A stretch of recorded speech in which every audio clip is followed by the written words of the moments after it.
Israel atacou o programa nuclear iraniano. Após um ataque preventivo de Israel contra o Irã, espera-se um ataque de mísseis e drones contra Israel e sua população civil. Os ataques de Israel ao Irã estão se expandindo, assim como o fogo cruzado. Israel realizou uma grande e muito esperada série de ataques aéreos contra o Irã. Em 24 de junho de 2025, o chefe de Estado-Maior de Israel, Tenente-General Yael Zamir, deu esta declaração. Forças de comando terrestre operavam profundamente no Irã, criando liberdade de operação para nós. A declaração confirmou o que muitos já sabiam por filmagens vazadas e relatos de testemunhas, embora não fosse novidade. Agentes do Mossad infiltraram o Irã antes da Operação Leão Ascendente em 13 de junho.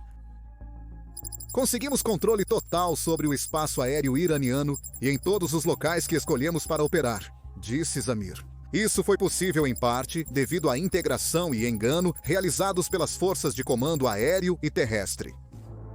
Então, pela primeira vez, Israel admitiu operar em solo iraniano. Evidências públicas dessa atividade já começaram a surgir em 13 de junho, quando reportagens na mídia ocidental descreveram uma operação em que o Mossad e as forças de elite do Forças de Defesa de Israel passaram meses construindo uma presença letal dentro do Irã. Eles contrabandearam drones quadricópteros, munições guiadas, equipamentos de comunicação e operativos para o país escondidos em veículos civis, malas, contêineres, reembalados como eletrônicos ou bens domésticos. No começo de junho, as equipes e equipamentos estavam posicionados fora de Teherã, em locais estratégicos como Fajdabad. A mídia noticiou sobre um centro secreto de drones operando em um prédio suburbano, com capacidades de lançamento e fontes de energia seguras. No dia 13 de junho, às 3h30 da manhã, enquanto jatos israelenses decolavam para o ataque aéreo, os comandos do Mossad já estavam no terreno, lançando drones e mísseis Spike NLOS, montados em veículos contra radares e alvos antiaéreos. As equipes de elite infiltradas no Irã estavam desmantelando suas defesas aéreas de dentro para fora. Naquele instante, a operação deixou de ser um planejamento sigiloso e se tornou uma ação explícita, com as equipes terrestres se unindo à campanha aérea que em breve rugiria sobre eles. Enquanto os drones atacavam, agentes do Mossad transmitiam dados de alvos em tempo real por canais criptografados para os centros de comando israelenses. Eles bloquearam as frequências de radar e cortaram as comunicações, deixando as forças iranianas cegas e surdas. Segundo um oficial de inteligência, houve uma campanha integrada de inteligência e operações especiais, combinando operativos humanos e sistemas de inteligência. Enquanto isso, operações psicológicas ocorriam paralelamente. Operativos israelenses invadiram sistemas telefônicos iranianos, fazendo chamadas secretas para altos oficiais e generais do IRGC, dando-lhes 12 horas para evacuar ou morrer. Áudios vazados divulgados pelo Washington Post confirmaram essas mensagens, revelando a precisão das táticas israelenses. O objetivo deles não era humanitário, era semear confusão, destruir equipamentos e deixar os chefes iranianos saberem que os israelenses sabiam onde eles trabalhavam, onde moravam e que poderiam pegá-los a qualquer momento. Mas antes de prosseguirmos, por favor, reserve um segundo para clicar nos botões de curtir e se inscrever. Histórias como essas não chegam mais ao mainstream, e cada clique ajuda este conteúdo a se destacar no meio do ruído, para que mais pessoas entendam o quão rapidamente a guerra está mudando. Com as defesas aéreas e comunicações iranianas destruídas e o exército confuso, os cerca de 200 aviões lançados de Israel começaram a chegar e atingir mais de 100 alvos. Estes incluíam instalações nucleares em Natanz e Fordow, depósitos de mísseis perto de Kermanshah e postos de comando da IRGC em Teherã. Os drones que atacaram primeiro funcionaram, dando à Força Aérea de Israel total supremacia aérea para suas corridas de ataque. Guiados pelas unidades terrestres do Mossad e pelo item Nachshon ELW 2085, aviões. Sistema aerotransportado de alerta e controle, voando acima, ao amanhecer. O F-35 Adir, F-16 Sufa e F-15 Ram, haviam terminado o trabalho, despejando munições de precisão em alvos nucleares e militares por todo o Irã. Eles foram apoiados por reabastecimento em pleno ar de aeronaves Boeing 707 Ra'am secretas e do recém-adquirido KC-46 Pegasus. E, de repente, o Irã, após décadas de ameaças e posturas, foi reduzido a assistir a força de ataque israelense recuar ao longe, iluminada pelo sol nascente. Após o início dos ataques, os comandos se camuflaram na paisagem. Não é confirmado, mas a operação provavelmente envolveu unidades como Saret Matkal e She'etet 13, conhecidos por sabotagem de penetração profunda, velocidade e exfiltração, então faz sentido que estivessem envolvidos. A base secreta de drones foi desativada, equipamentos ocultados ou destruídos, e veículos se reintegraram ao tráfego civil, por hora. Os resultados foram avassaladores ao amanhecer. A infraestrutura de radar e nuclear iraniana foi severamente danificada por munições de precisão e drones, que desmantelaram a profundidade estratégica do regime em poucas horas. A instalação de enriquecimento de Fordow, considerada impenetrável dentro de seu escudo montanhoso, foi atingida em túneis de entrada cruciais. Imagens de satélite revelaram pontos de acesso desmoronados e sinais de explosões secundárias profundamente dentro. Em Natanz, principal centro de enriquecimento de urânio do Irã, falhas em cascata atingiram os salões de centrífugas, destruindo centenas de unidades, enquanto as linhas de energia e geradores de backup foram desativados, incapacitando a recuperação do local. O complexo de Isfahan, com produção de combustível e infraestrutura de pesquisa, também foi atingido, resultando em edifícios carbonizados e cúpulas de contenção despedaçadas. No oeste, ataques coordenados neutralizaram depósitos de mísseis em Kermanshah e Tabriz, incluindo silos fortificados e túneis subterrâneos. Radares de defesa aérea e sistemas de controle de fogo ao redor de Teherã foram desativados por drones antes dos ataques, deixando grandes áreas do espaço aéreo iraniano desprotegidas durante a ofensiva. Igualmente devastador foi o custo humano. Os ataques israelenses visaram o grupo estratégico de inteligência do Irã. O major-general Mohammad Bagheri, chefe de gabinete do Irã e peça-chave no planejamento de guerra, foi confirmado morto no primeiro ataque. O general Hussein Salami, comandante do Corpo da Guarda Revolucionária Islâmica, morreu durante uma tentativa de realocação. Amir Ali Hajizadeh, chefe da Força Aeroespacial do Irã e arquiteto de sua doutrina de mísseis, também estava entre os mortos. O chefe do Centro de Coordenação Militar Estratégica do Irã, Qatam al-Anbiya, foi morto em um ataque à sede da defesa de Teherã. Em um caso notável, o Major-General Ghulam Ali Rashid, comandante do Quartel-General Central de Qatam al-Anbiya, foi morto nas primeiras horas da Operação Leão Ascendente, em 13 de junho, quando jatos israelenses atingiram seu centro de comando em Teherã. 4 dias depois, seu sucessor, o Major-General Ali Shadmani, escolhido para substituir Rashid como comandante militar do Irã em tempo de guerra, também foi eliminado por um ataque aéreo de precisão em 17 de junho. Aposto que muitos oficiais iranianos rezavam para lá não serem promovidos. A liderança do programa nuclear também foi decapitada quando Goran Reza Marabi, chefe de operações em Fordow, foi morto na primeira onda. Em poucos dias, seu sucessor e vários cientistas seniores também foram mortos em ataques de drones direcionados e bombardeios subsequentes.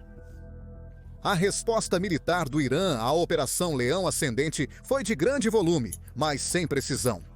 Após os ataques israelenses, o Irã lançou centenas de mísseis balísticos e drones explosivos contra cidades e bases militares de Israel. Mas, ao contrário da natureza cirúrgica da operação israelense, que visava estações de radar, locais nucleares e oficiais militares de alta patente, a retaliação do Irã foi indiscriminada.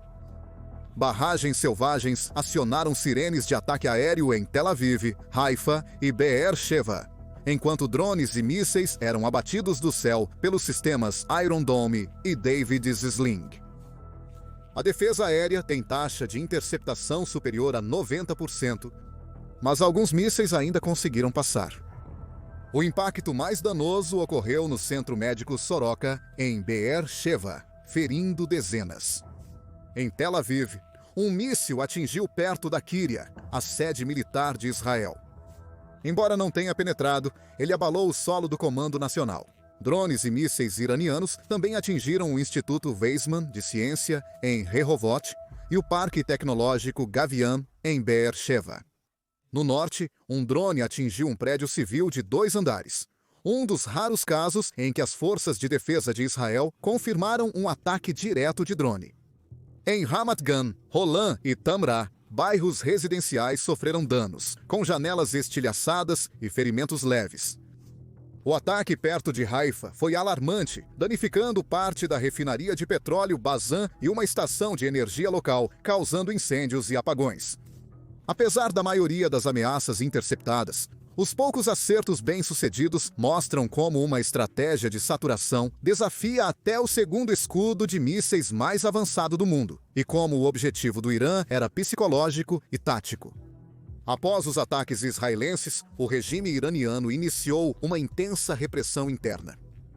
O escopo da operação chocou o país, tanto pela sua escala massiva, quanto pela assustadora constatação de que agentes estrangeiros operaram despercebidos em solo iraniano por meses.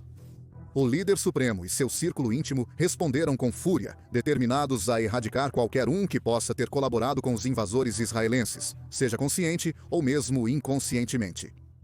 Os serviços de segurança, liderados pelo Ministério da Inteligência e os IRGCs, começaram a deter suspeitos em todo o país. Mais de 700 pessoas foram presas na primeira varredura, incluindo agentes de fronteira, oficiais de alfândega, técnicos do Ministério da Defesa, contratados civis e pessoal de baixo nível da Guarda Revolucionária. Teherã e Qom tiveram invasões intensas, com paramilitares prendendo dezenas de pessoas nas primeiras horas do dia. Na capital, blocos de apartamentos inteiros foram isolados para interrogatório. Em uma semana, o Estado anunciou a descoberta de colaboradores com a inteligência sionista e acelerou os julgamentos em tribunais revolucionários fechados. 3 execuções foram confirmadas.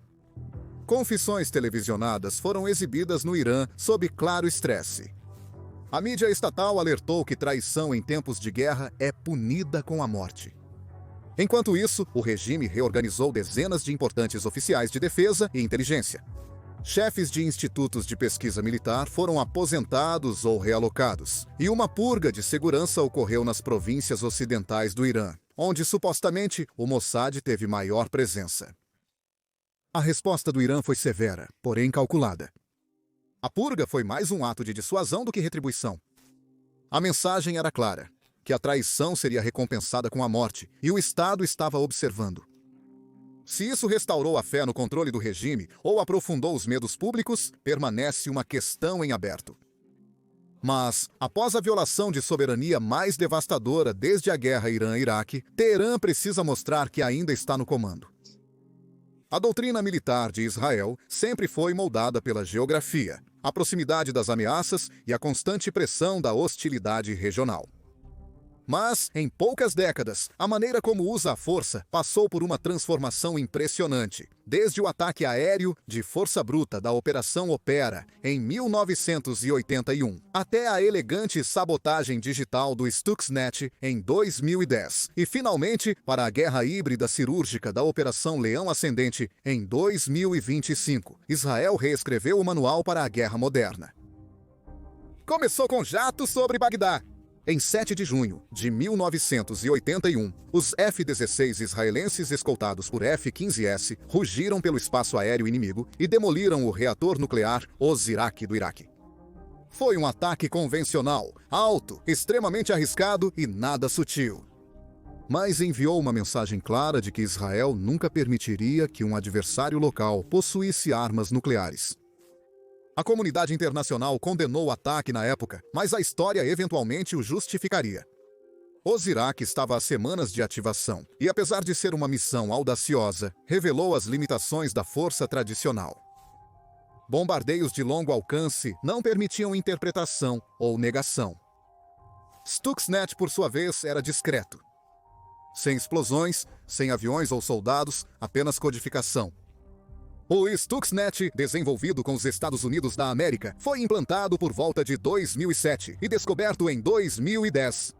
Ele se infiltrou nos sistemas de computador iranianos, entregue por um pendrive, visando especificamente os controladores industriais Siemens dentro da instalação de enriquecimento de Natanz. As centrífugas giraram descontroladamente e se despedaçaram sem disparos. O progresso nuclear iraniano sofreu um atraso de anos, e o mundo só percebeu muito depois. Ópera era um martelo, Stuxnet era um bisturi. Isso marcou o início da guerra digital, provando que a sabotagem agora poderia viajar invisivelmente. Mas o Leão Ascendente uniu o poder de fogo bruto e a sabotagem digital, antes ferramentas separadas. Em junho de 2025, Israel lançou a operação militar mais ambiciosa da história mundial. Não apenas com soldados ou bombas e nem com código, mas com uma campanha sincronizada que misturava espionagem, operações cibernéticas, precisão aérea, guerra psicológica e unidades no terreno. Não foi apenas um ataque aéreo, foi uma sinfonia de destruição, e seu sucesso depende de timing, integração e meses de preparação. Comandos passaram semanas infiltrados no Irã, estabelecendo bases de drones, equipando veículos civis e identificando alvos importantes. Agências de inteligência israelenses, incluindo o Mossad, prepararam o terreno hackeando sistemas de comunicação, alimentando desinformação e avisando oficiais iranianos para fugirem se quisessem viver. Então chegaram centenas de drones, lançados de dentro do país, sobrecarregando os radares e interferindo nas frequências. Quando os jatos chegaram, a defesa aérea estava tão confusa que não conseguiu reagir. Rising Lion destruiu mais do que instalações nucleares e alta patente militar. Destruiu a confiança. Após anos de ameaças e ataques indiretos do Irã e seus aliados, Israel disse que já basta. Isso demonstra que Israel pode penetrar profundamente em território inimigo, atacando com precisão e atingindo apenas alvos militares. Eles não têm disputa com os civis iranianos, apenas com o governo, e o militar é tudo o que eles atacaram, enquanto os mísseis de cruzeiro iranianos voam indiscriminadamente para hospitais e escolas. Este é um novo tipo de guerra, exemplificado pelo Leão Ascendente e a doutrina do início frio na Índia. Por isso, a operação teve mais impacto que os danos físicos causados. Sinalizou uma nova era onde as guerras não são mais lutadas em frentes visíveis. As operações israelenses Ópera, Stuxnet e Rising Lion são unidas pela doutrina de preempção. Israel não espera que as ameaças se concretizem. Ataca primeiro, de forma decisiva, frequentemente desafiando as normas globais. Mas os meios mudaram. Em Ópera, os pilotos assumiram todo o risco. No Stuxnet foram os programadores. Já no Rising Lion, houve uma mistura coordenada de técnicos, espiões, pilotos e soldados, todos em sincronia. Essa mudança reflete uma evolução mais ampla na guerra atual. Os alvos agora incluem servidores, cientistas, estruturas de comando e pontos de pressão psicológica entregues por celular, não apenas tanques e bases aéreas. Israel se adaptou a isso mais rápido do que qualquer um. As forças de defesa de Israel não treinam apenas seus pilotos, treinam seus hackers. O Mossad coleta segredos, bem como engenheiros como invasores de rede. Unidades de elite não apenas lutam, mas possibilitam a decepção estratégica em nível de arte do Estado. Alguns dirão que esse modelo israelense é irreplicável devido a motivações específicas, recursos únicos e uma cultura de dominação de inteligência do país. Mas o projeto agora está no mundo. Nações como Índia, Coreia do Sul e Estados Unidos da América observam atentamente. Assim como Irã, Rússia e China. Todos estão aprendendo que a guerra no século XXI é um campo fluido e multidimensional. O Leão Ascendente e a Teia de Aranha na Ucrânia são o estudo de caso mais claro até agora. A natureza híbrida desta operação, drones lançados de apartamentos alugados, mísseis escondidos em caminhões usados e equipes terrestres desaparecendo como fantasmas, torna as contramedidas tradicionais obsoletas. Qual a utilidade de um tanque com radar cegado? Qual a utilidade de um general ameaçado por telefone?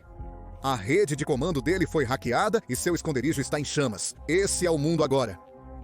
A guerra assimétrica não é mais apenas para insurgentes. Leon foi uma guerra assimétrica executada por um ator estatal e funcionou. Foi o assalto mais bem coordenado da história. No futuro, De certo modo, a doutrina de Israel completou um ciclo. Do bombardeio de alto risco de 1981 ao ataque fantasma de 2025, nunca foi sobre tamanho puro. Sempre foi sobre vantagem. Eles provaram isso tantas vezes que é ridículo. Israel é um estado construído para a guerra, e com o leão ascendente fizeram isso melhor do que nunca. A lição é simples, porém assustadora. Se os inimigos chegam à sua cidade sem detecção, só precisam de determinação, tecnologia e alguma paciência, não de um exército permanente. Agora, o mundo deve decidir como reagir. O que aconteceria se um ator não estatal decidisse agir dentro da Europa ou dos Estados Unidos da América? Na minha visão, os ativos mais valiosos devem ser dispersos para não serem alvo de um único ataque. Se precisamos de escudos de mísseis em todos os lugares, que tipo de vida europeia ou americana estamos vivendo? Devemos tratar os ataques contra o Ocidente como terrorismo e proteger nossos ativos mais valiosos desses atos em massa. Temos sorte de viver no Ocidente, mas vamos diversificar nossos ativos para não sofrermos grandes golpes como Spiderweb ou Rising Lion. Temos uma espada aqui, mas ela pode ser usada contra nós em breve pelo inimigo que está observando.